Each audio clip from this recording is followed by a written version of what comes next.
Hello everyone, I'm Professor Geek. Welcome back to the channel. And let me get this banner off of there because we don't need that. I am with you now. Okay. Oh, and Lister, $4.99. Well, you didn't have super chat just for that, but thank you, sir. What's the topic for tonight? Art analysis. People asked for some more of the art analyses that I did, comic art analyses as far as comic book covers and stuff like that. So that's what we're doing tonight, and we'll see how that goes. We'll do a couple more. I'm going to start out with two more Darwyn Cookes that are just great. I've actually done them on my channel before, and we'll do those and see how that goes. And then if we have time, I want to jump over to some Mauricio Abril art that is truly stunning. So we'll start with a little bit of Batman first. We're going to start with the Darwyn Cooke cover that he did. And again, these are the variant covers he did. It was still New 52 going on. They were still desperately trying to pretend that that was a viable thing. The sales were dropping. So they got Darwyn Cooke, who's known for this true, iconic, wonderful art, to come in and do variant covers. And it's truly ironic that these amazing covers of the characters in their iconic states as they're supposed to be pictured, ended up as covers on these horribly crappy issues that was the New 52 and the wretched treatments they gave to these characters. But the covers stand up. The covers are awesome. And it was one of the last things that was at least published close to before sad, terrible demise. Yep, there we go. Okay. Good deal. Okay, so if you were with us last time and you remember kind of how we approached this, you've probably seen this image. You can find it on Google if you want to look at it on your own later. But a wonderful cover, really great moment too. And I love so much about this piece because he's saying so much about Batman in this piece, just with the composition and everything like that. So let's start by trying to identify the compositional triangle. Compositional triangles are the golden triangle. They're a rule of thumb in one respect. You don't always have to have a perfect three triangular composition, but it's just something about it. It's natural for the human eye to go toward. We like the compositional triangle. So artists who really know their stuff and know how to speak to the keep the viewers attention and whatnot, they will use that. It can also guide the eye into natural ways. So you can use it to guide the eye to what you want them to see first in the picture. So where's our compositional triangle? Anybody have ideas? Where's our compositional triangle in this picture? Yeah, let's see. Paladin Demo, if I got the right comment there. Bruce Alfred. Yeah, so we've got this Bruce Alfred look here. Let's throw it up here. So Bruce looking down on top of Alfred looking down on top of Bruce. There we go. You've got this compositional triangle there that's Bruce has his leg extended. So you've got that natural, you look from Alfred's eye down to Bruce in the chair, and then you've got the recliner of his leg there. So it just kind of forms the triangle for you. So your eye naturally goes to, at some point when you're looking at this, somewhere to Alfred's face, possibly. Now, Alfred is looking down on Bruce, and we'll talk about that in a second. So we've got this idea. One thing, you've also got Batman. This is Batman. This is the Dark Knight detective. This is Batman capable of all kinds of, awesome things and really effective vigilantism and whatnot, detective work. And look at him in his father's chair, slumped down like that. He looks like a child playing in his father's chair. He's not. He's an adult Bruce, but just the way they composed him is kind of slumping down. He's a child. So on the one hand, he's got like the bloody knuckles, wrapped up there, from his work. He's got the papers, the books, the iPad there and everything from his detective work. And yet he's fallen asleep there, slumped down, looking very childlike in his father's chair. And this is very key because we have in the room, there's so many reminders of his father. So we've got that triangle there to start out with, but let's start broadening out from that triangle and looking at the things around them. Right behind him, we've got the portrait of his parents.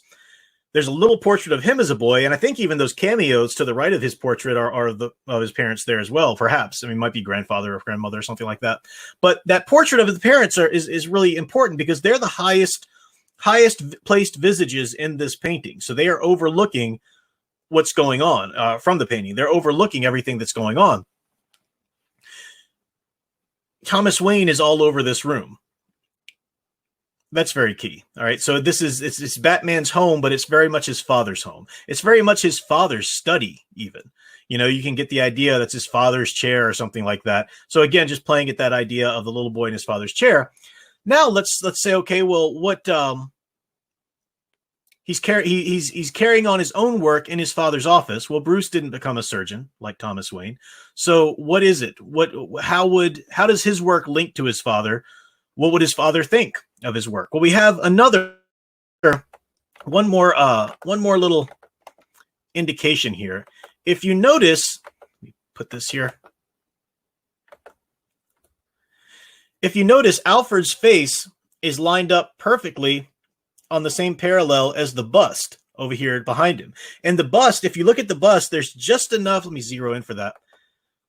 There's just enough detail on the bust right there where it comes out of the shadow for you to recognize that that's Thomas Wayne over here in the portrait. You got the squinty eye, you've got a little bit of the mustache, you've got some of the, lines and stuff like that, the hair and whatnot. Just enough for you to put that together. That's Thomas Wayne. And of course, who else would it be? It could be something, this or that, but definitely Thomas Wayne. So they're on the same level. It's the composition is pointing out that Alfred is the new father figure for Batman, for Bruce Wayne. And you've got him looking down on Bruce in his usual demure Alfred expression, but don't get about to put over him. There's a sense of pride. I think in this composition, Darwyn Cooke is inviting us to look at Batman with a sense of pride, as Alfred would, or as his father would if his father were still alive at this point. He's not a surgeon, but he's carrying on the work that his father, the philanthropic, individuals that his parents were, to try to make Gotham City better. So I love all the little key things in that, how you can guide this up and look at the, you think about detail for comic books. It's so easy for us just to blast right through this. It's a cover. Okay. Yeah. Hurry up and get to the story. And then as you're going through the story, okay, yeah, read that panel, move to the next panel, move to the next panel. But you don't realize that artists actually pour a lot of thought if they're doing it right, and if it's somebody, is truly great, like a Darwyn Cooke here or something like that, they are going to put a lot of detail into here for people who are willing to sit there and take a look at it to actually pull out. So I love that. I love this piece for that. One listener says his utility belt completes the triangle. Yeah. Utility belt over there. Dawn is breaking. Good thing. Yeah. Good point, Paladin Demo. And that's the end of his workday, right? He's been out all night. Dawn is breaking. Yeah. One listener said a lot of old and new. I see in the picture a mixture of newspapers, books, iPad, laptop on the antique desk. That's a great observation. You're right. So it is a mixture of old and new, just as it's a mixture of Thomas Wayne. And then many years later, Bruce Wayne, we do have the mixture of old and new, technology. There are certain things, books, maps, iPad. That's a good point. Definitely. Yeah. Okay. So this is another cover. I think this was for detective number something or other. It was another one of the variants that he did. But just looking at this right away, all right, we see what we see. But does anybody know the reference that Cooke is making with this piece? Can anybody guess what other piece of art he's referencing with this? Just giving you a second to figure it out. We've got Batman there at the bottom, closer to the kind of off center to the right.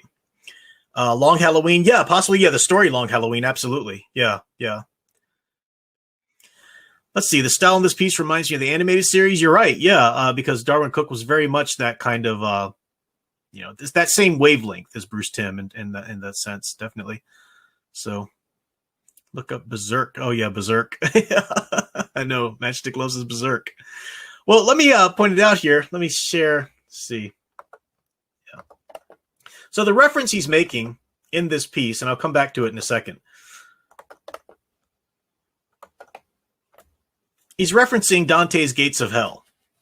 This particular rendition here that I have on the screen is Auguste Rodin's sculpture of the Gates of Hell. You can find Dante's Gates of Hell artistically depicted in a lot of different. I just picked this one here because this one's true to the poem, which has got the Gates of Hell almost composed of the souls that are at torture within hell. The gates almost composed itself of the souls. So here we see, let's try. You've got the thinker there is the thinking poet, supposed to be Dante himself, but you've got the people, writhing, the souls writhing in torment and whatnot, and they're part of the of the gate itself. So this is the reference that he's making, and you can find other images that look a little more colorful or look a little more like what Cooke is doing here. But look at the those that he has placed there. Of course, it's Batman's Rogues Gallery, we know, but we've got, let's see, get rid of that one and paste that over there. So you've got Two-Face down there, clearly in torment. Two-Face, undecisive, even in terms of the 7 deadly sins, you might even call that sloth, knowing what you ought to do, but unable to do it because he's a slave to this idea of fate and he can't make a decision on his own. So that could be, perceived in this sense as the sin of sloth. Same thing with the ventriloquist over there on the other side I have circled, hiding behind, a cowardice, a sense of sloth or cowardice. We've got here, if I did this right, we've certainly got vengeance and wrath. We've got Bane up there. We've got many characters looking on with anger, wrath. That's easy to see.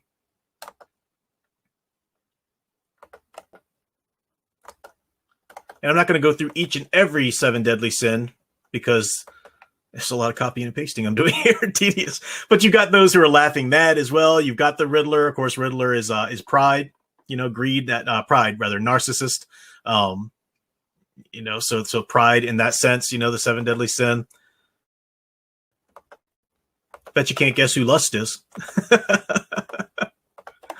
Lust is obviously pictured here prominently on the top with Poison Ivy, but you could maybe say with Black Cat or something.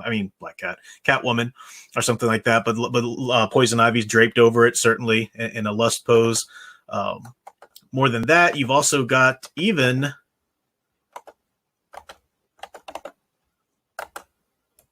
envy with the Penguin, more so because of what we know from his story than necessarily anything about the way he's pictured here. But he's looking down on Batman. And the Penguin, Oswald Cobblepot, if you know his story, the Cobblepots are always in the shadow of the Waynes. At least at this, certainly Oswald Cobblepot feels like he's in the shadow of it. And so on that one hand, Bruce Wayne, he's envious of him. And then, of course, Batman's the one foiling his plans. And Batman has a sense of people look up to Batman in terms of they're afraid of him. They respect him in ways that no one really respects little fat circle Oswald Cobblepot Penguin. So a sense of envy there as well you get. There's also the idea that, let me go back to our version here without the circles. Yeah, there we go. There's also the picture here we have of Batman about to enter into these gates through the Joker's mouth. Now, the Joker is certainly Batman's big enemy, probably the most popular enemy, and the one that really is the most visceral of the mirrors. He's not the best enemy, but in terms of the cultural consciousness, he tends to rise to the top, and for most people, and I think there are reasons for that we've talked about on the channel before. But let's double check in with the chat here. Anything else they might know about what's going on? Yeah, the red color, exactly, because it's supposed to be the gates of hell. And it's kind of like a funhouse element, but it's the gates of hell, right? Chris P said that colored palette looks like something out of the movie Constantine. Exactly. Constantine going into hell, or fighting the demons and stuff. Bane, Firefly, Penguin, Wrath, exactly, Paladin Demo. Tom Spiegel, welcome. Says, thanks for sin is my boy. That's a dangerous one, right? Oh, and Lister, yeah, Poison Ivy's lust. Good. Yeah. The Joker basically in the place of the devil. You're right, Owen Lister. You're right. Specifically, you've got Batman entering into the mouth of the Joker, which is slightly evocative of, if you've ever read Dante, once Dante and Virgil get to the most bottom level of hell, the bottom ring of hell. If this loads up here for me. There we go.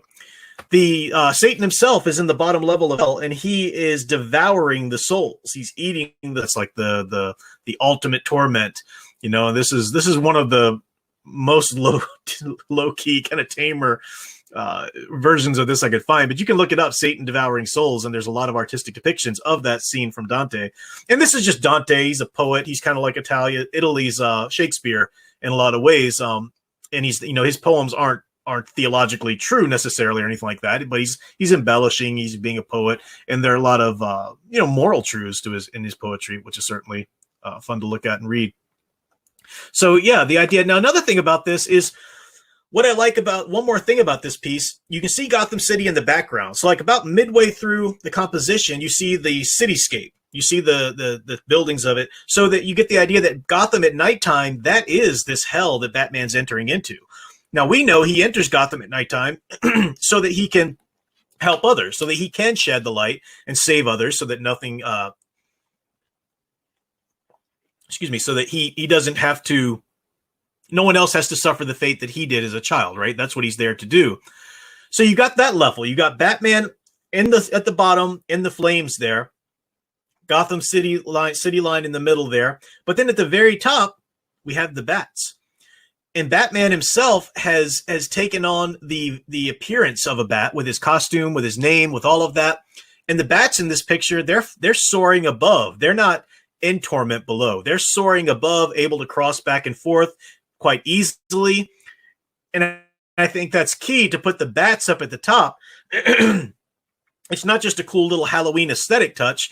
That's just who Batman is identifying with, and Batman is taking on his appearance of the sort of winged angels of the night. You know, as we talked about that when we looked at the Steve Root piece, where you had Superman with his doves, yet Batman with his bats. The same kind of thing, just bringing that same kind of justice to the night rather than the day. So, really cool piece. I like to look at that and kind of look at the analysis of it. Nice kind of Gates of Hell Dante-esque there that he did.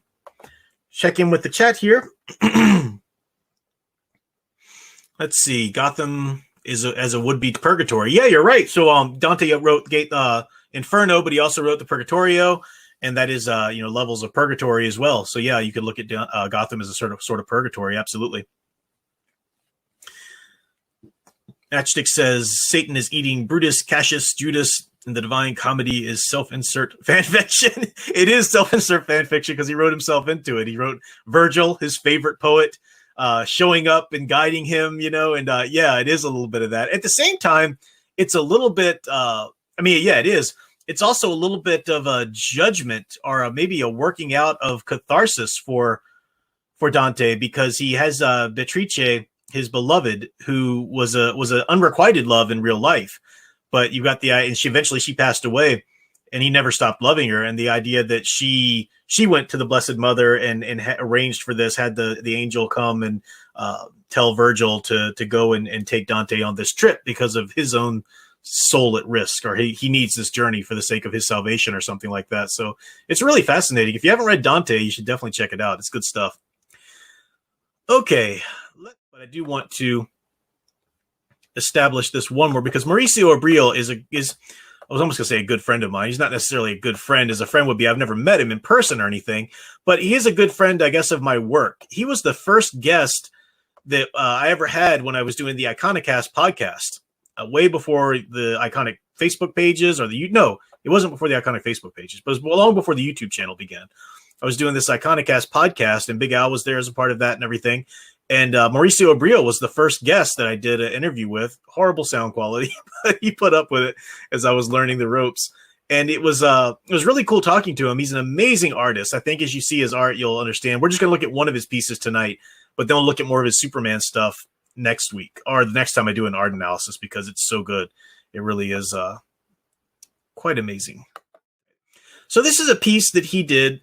I forget if he ever actually named it, but this was a really cool piece. So we just did a bunch of Batman art. We're going to look at one that Mauricio Abril did of Batman and Superman, and that'll be our segue to look at some of his Superman art the next time, which is quite good.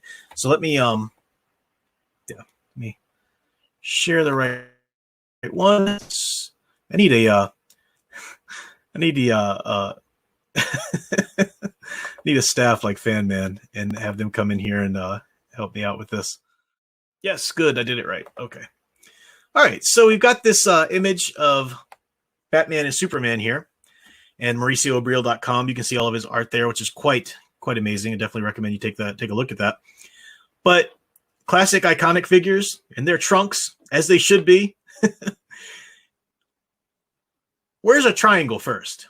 what kind of triangle do we have here? That's probably the first thing to really it's kind of easy to see, right? I mean, you've got once you train yourself to look for the compositional triangle in pieces that actually utilize it, it's quite easy to see. So you've got Batman's head coming down past his arm to Superman's head going down his arm to Batman's head, his arm, and so forth. And then you can slide straight over, and you've got the cape going right back up to Superman's head. So we've got our compositional triangle. What else does this shape evoke for you? Or just this image, what this composition evoke for you? Anybody have any ideas about this before we kind of go through here? Yeah, Batman's more in shadow than Superman. That's a good point, Owen Lister. That's important. Definitely. So we've got, as well as we have the compositional triangle, we also have a circle. Now, the circle is in the shadowed kind of iris around the whole thing that the light's blasting through, and that's kind of cool to have. But we've also got this circle, the way that they're structured in the circle. And get rid of that. If you look in the circle and you start to go through, I'll just kind of build on this a little bit. I see that Paladin Demo has already called this, which is really good. But as I build onto this, you'll start to see what I mean. Basically, you've got a yin-yang. That's, pardon my very rudimentary paint shop skills there. But basically, we've got these figures arranged in a kind of yin-yang, the Asian symbol for balance, and there's a little bit of one in the other and that kind of thing. Now, you can't run too far with that philosophy-wise, because Mauricio Abril certainly isn't saying that Batman is the dark or the negative energy and Superman's a positive energy and anything like that. They're both positive. They're both heroes and such. But take these off now. We see that it's kind of putting the two together and linking them in the same construct, just like the Steve Rude piece we did, that they're both heroes. They just both fight in different contexts. So Batman is up there in the daytime, brightly colored. Superman. Oh, I'm getting them mixed up. Superman is up there in the daytime, brightly colored. And Batman is in the same. Because you see Superman's fist, you see Batman's fist. You see Superman leaning inclined this way with his cape flying out. You see Batman inclined this way with his cape flying out. They're the same role. They're just in different contexts. And there's a little bit of one in the other. With in good DC stories, in good Superman, good Batman stories, these two influence each other for the better, for the good. They know when to come to each other for help. Superman is certainly a inspiration to Batman, as is Batman to Superman. That's something we don't talk about enough, because we just get so sick of everybody making such a big deal about Batman and pretending like Superman's a goody-goody two-shoes or whatever. But Batman is an individual with no superpowers whatsoever. Superman is there to show the way, to help mankind become better. And we have Batman here, a complete total mortal who's sacrificed everything he has to live this life and to help others. So it's kind of the ultimate goal that Superman would want for humanity. Not quite in the same context that Bruce does it and whatnot, but see. So that's a great piece there. It's very simple, but it's supposed to be simple in its composition, because we don't have a lot of things around it. We just have the white. We have the blasting through the darkness with that light, which is awesome. And then you have these two characters doing it in different contexts. So, yeah. One listener says, two sides of the same heroic coin. Great way to put it. Wolftown Media. I was talking to Territorian. Wolftown Media says, symbolizes the world's mother-loving finest. Dang it. Yes, right. The world's finest. This is who they are. Absolutely. So it's... it's great. I love Mauricio Abril's work. There's so much more Mauricio Abril that we're going to get to. It's I love what he does with these characters. I love how he knows who they are. He did a great video. He did a couple actually great videos that we'll watch together. Just really great stuff. So we'll come back to that art analysis wise, definitely. But let's see our time. All right, so it's 9:42. All right, I need to do a little bit more setup before I get to the rewatch. So I'm going to go ahead and take a break now. I will we'll come back and bring in the panel and everything like that, and we'll set up for the Bringing Up Baby rewatch. So that's going to be a lot of fun. Even if you don't want to watch the movie with us, you can hear us talk about the Superman references and just all the funny, hilarious. It's such a good movie. It's in a lot of ways, it's the quintessential screwball comedy. I only have one little critique of it. We'll talk about that as we go through, but it's so much fun. Howard Hawks is doing it. It's the same director who did The Big Sleep. The film noir we watched with Humphrey Bogart is Philip Marlowe, but this one has Cary Grant, Katharine Hepburn, and Howard Hawks was a master of the screwball comedy. So that's going to be good.